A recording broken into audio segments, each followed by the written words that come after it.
Eu sou o professor Inairo Gomes, Francisco Inairo Gomes. Convido a todos para um passeio no campo da economia. Posso lhes assegurar que será um passeio agradável, no qual conheceremos noções básicas de economia, mas também a corrupção e o pacto das elites e o fundamento dessa maravilhosa ciência que é a economia e os conceitos de felicidade, riqueza, pobreza, opulência e miséria. No percurso, conheceremos também a matriz de Nairo, nos orientando como deverá ser calculados os nossos salários e mais adiante veremos o que são as riquezas humanas e naturais e por que elas são suficientes para atender às nossas necessidades básicas. Desmistificando e quebrando o tabu que nos foi imposto em relação à economia como um conhecimento misterioso e sagrado de uma ciência difícil e complexa, veremos que por trás de tudo isso se esconde as causas da miséria e do sofrimento que campeiam no seio da sociedade planetária e principalmente da nossa nação. Peço, pois, a sua especial atenção, não para as limitações do professor Francisco Inairo Gomes, mas ao conhecimento que ele obteve ao longo de muitos anos de pesquisa, para vir até você trazer esta verdade, contribuindo assim para o bem de toda a nação, neste momento histórico de transição do sistema Só-Coca para o sistema do mérito. Quando eu falo sistema Só-Coca, eu estou falando de socialismo, comunismo e capitalismo, que é uma coisa só. Iniciemos fazendo um diagnóstico da situação atual do modelo econômico. Após conhecermos o sistema e a sua lógica, constatamos que a remoção das causas dos problemas sociais, culturais e educacionais e, consequentemente, a solução destes depende de uma boa gestão do modelo econômico. Certamente, aprofundando a análise a partir deste ponto, encontraremos, além das causas dos problemas sociais, culturais e educacionais, as que ensejam os nossos problemas econômicos e financeiros, cujas raízes se acham encravadas nos modelos político e moral.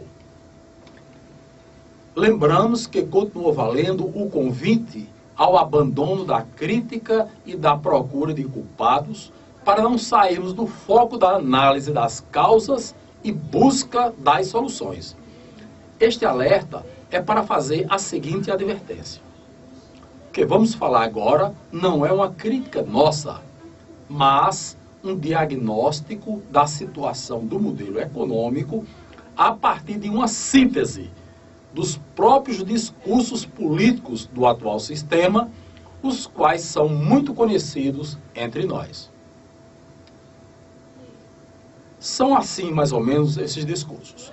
Ricos cada vez mais ricos, pobres cada vez mais pobres.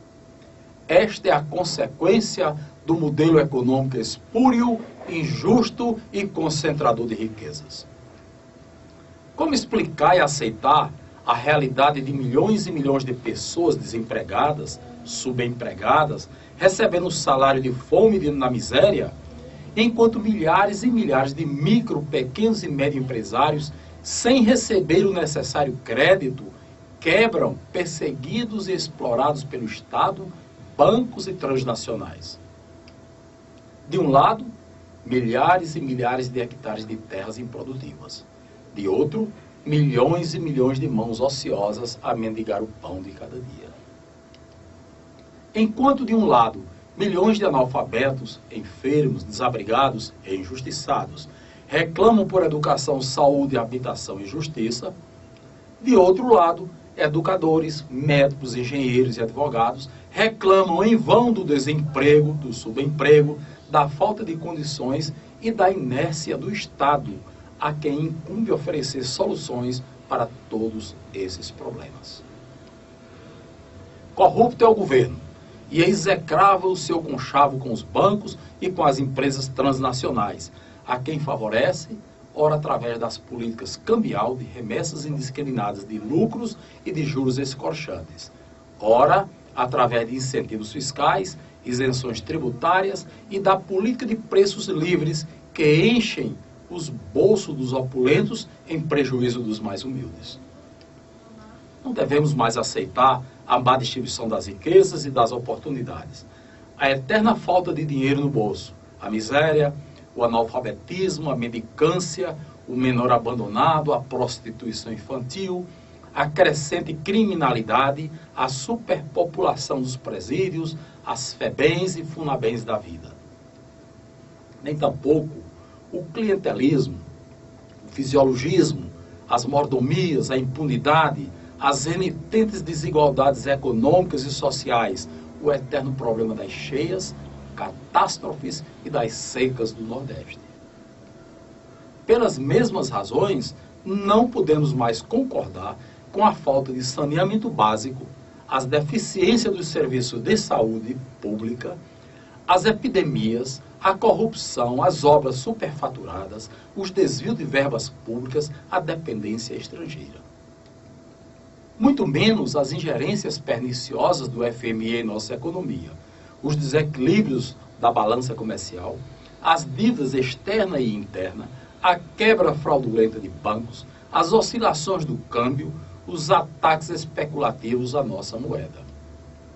O empresariado e os trabalhadores brasileiros já não suportam mais as restrições ao crédito, as estratosféricas taxas de juros, a excessiva carga tributária, a concorrência desleal das transnacionais, os altos índices de falências de médias, pequenas e microempresas, a inflação, a recessão, o desemprego.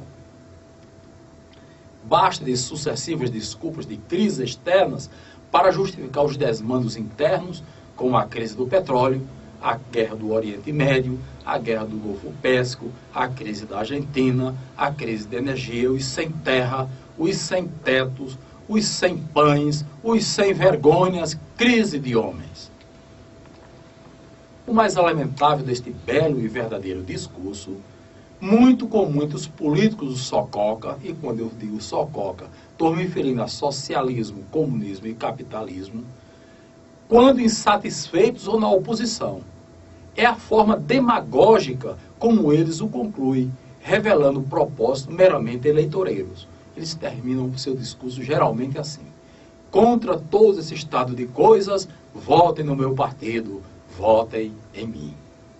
Não é assim que acontece? Pois bem, no entanto, eles nunca explicam as causas e muito menos apresentam as soluções para os problemas que denunciam. A partir dessa radiografia detalhada do modelo econômico do sistema Sococa, socialista, comunista e capitalista, através dos próprios políticos com seus discursos oposicionistas, liberais, progressistas e ou neoliberais, percebemos que a situação está periclitante.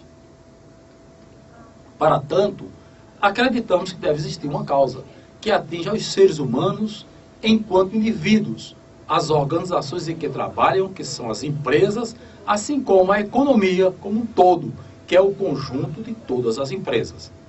E se há uma causa, haverá de existir uma solução.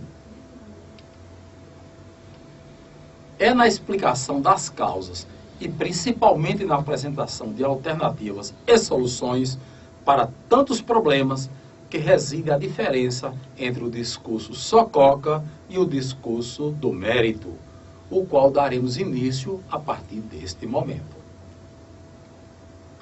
Iniciamos fazendo algumas perguntas importantes e que precisam respostas importantes.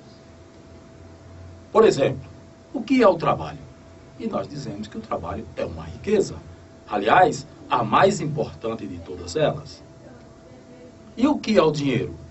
O dinheiro é o símbolo de uma riqueza que é o trabalho. É um meio e não um fim. Portanto, o trabalho é mais importante do que o dinheiro. A quem pertence o trabalho? A cada ser humano, ou seja, àquele que trabalha. E a quem pertence o dinheiro? aos donos do trabalho, que somos todos nós. Para que serve o trabalho? O trabalho serve para produzir, transformar e distribuir riquezas de todas as formas. Para que serve o dinheiro? O dinheiro serve para facilitar a distribuição das riquezas. Isso equivale a dizer que, colocando-se obstáculo no dinheiro, cria-se obstáculo para a distribuição de riquezas. Fiquemos atentos. O que é a distribuição de riquezas? A distribuição das riquezas não é nada mais nem nada menos do que a troca de benefícios entre pessoas. O que acontece quando ficamos sem dinheiro?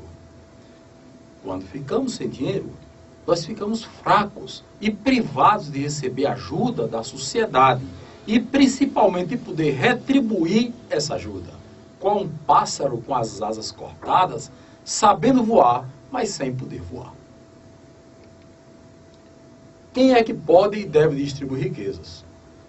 Todas as pessoas. Alguém pode distribuir o que não tem? Não. Só se pode distribuir o que se tem. Alguém pode distribuir ou receber benefícios sem dispor dos meios para tanto? Não.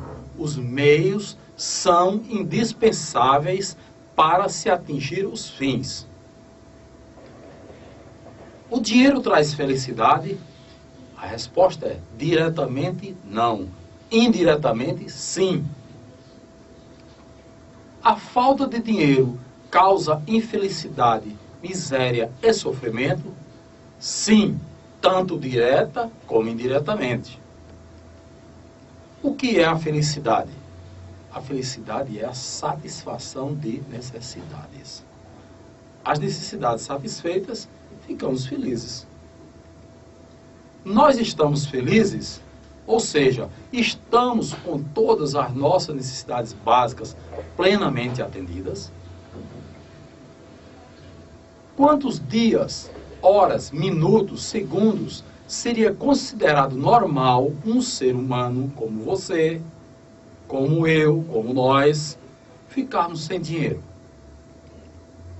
Quantos dias, horas, minutos, segundos seria considerado normal um pássaro ficar com as asas cortadas?